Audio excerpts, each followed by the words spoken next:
நான் இப்போ விஓஓ Cuddalore district own district நான் எடுத்திருக்கேன். ஆக்சுவலாக இந்த வெற்றிக்கு நான் முழுக்க காரணம் என்னன்னு பார்த்தீங்கன்னா, ஆகாஷ் சாரும் டாப் ஐஏஎஸ் அகாடமி தான். இதில் எந்தவித மாற்று கருத்தும் இல்லை. ரெண்டாவது எங்கள் அப்பா. சரிங்களா, என்னை ஃபுல் சப்போர்ட் நின்று யார் என்ன சொன்னாலும் என்னை தாங்கி பிடிச்சி எங்கள் அப்பாவுக்கு நன்றி சொல்ல விரும்புகிறேன். இந்த வெற்றிக்கு காரணம் என்னென்னா, என்னோடய கடின முயற்சியும் நான் வந்து படித்த விதமும் ஆக்சுவலாக. ஏன்னா எனக்கு அகாடமியில் நிறைய சப்போர்ட் இருந்துச்சு. இப்போ ரமேஷ் சாரும் சரி, கிருஷ்ணகாந்த், இன்னும் நிறைய பேர் இருக்காங்க. எல்லாருமே வந்து நிறைய சப்போர்ட் பண்ணாங்க எனக்கு ஃபுல்லாகவே. ஓகே, நான் என்ன கேட்டாலும் சரி, எது இருந்தாலும் சரி, வாங்க எப்போ வேணாலும் வாங்க, டெஸ்ட் எழுதுங்க, எந்த டைமிங் எதுவுமே கிடையாது, எப்போ வேணாலும் வாங்குங்கன்னு சொன்னாங்க.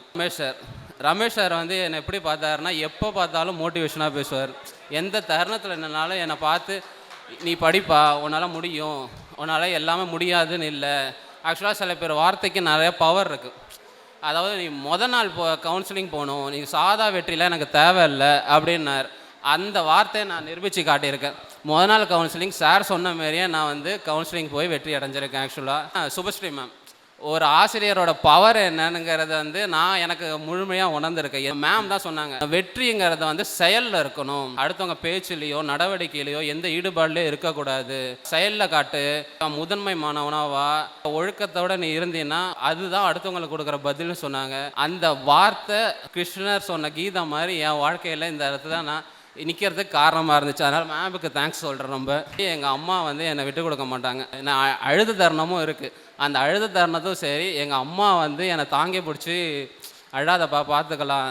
ஏன்னா வெற்றிங்கிறது ஒருத்தர் எளிதில் கிடைக்காது. ஏன்னா 2018 நான் காலேஜை முடித்தேன். கிட்டத்தட்ட 5 வருஷம் 6 வருஷம் ஆயிடுச்சு. அதனால் எவ்வளோ அவமானம் எவ்வளோ ஃபேஸ் பண்ணியிருப்பாங்கன்னு எல்லாருக்குமே தெரியும்.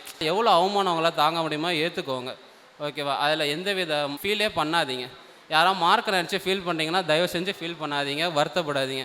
ஏன்னா டாப்பர் செஸ்ட்டில் லாஸ்ட்டில் வந்துட்டு இருந்தேன். இன்றைக்கி ஃபஸ்ட் டே கவுன்சிலிங் போயிருக்கேன். சிதம்பரத்தில் முதல் மாணவனாக எடுத்திருக்கேன். டிஎன்பிஎஸ்சியில் நீங்கள் சக்ஸஸ் பண்ணுங்கள். இந்த மார்க் தான் முக்கியம், இதுதான் லைஃப்னு இல்லை. யார் என்ன நினச்சாலும் சரி, நீங்கள் உங்களை நம்புங்க, மோட்டிவேட்டாக இருங்க, அகாடமியை நம்புங்க, இப்போ அவங்க கைடன்ஸை நம்புங்க.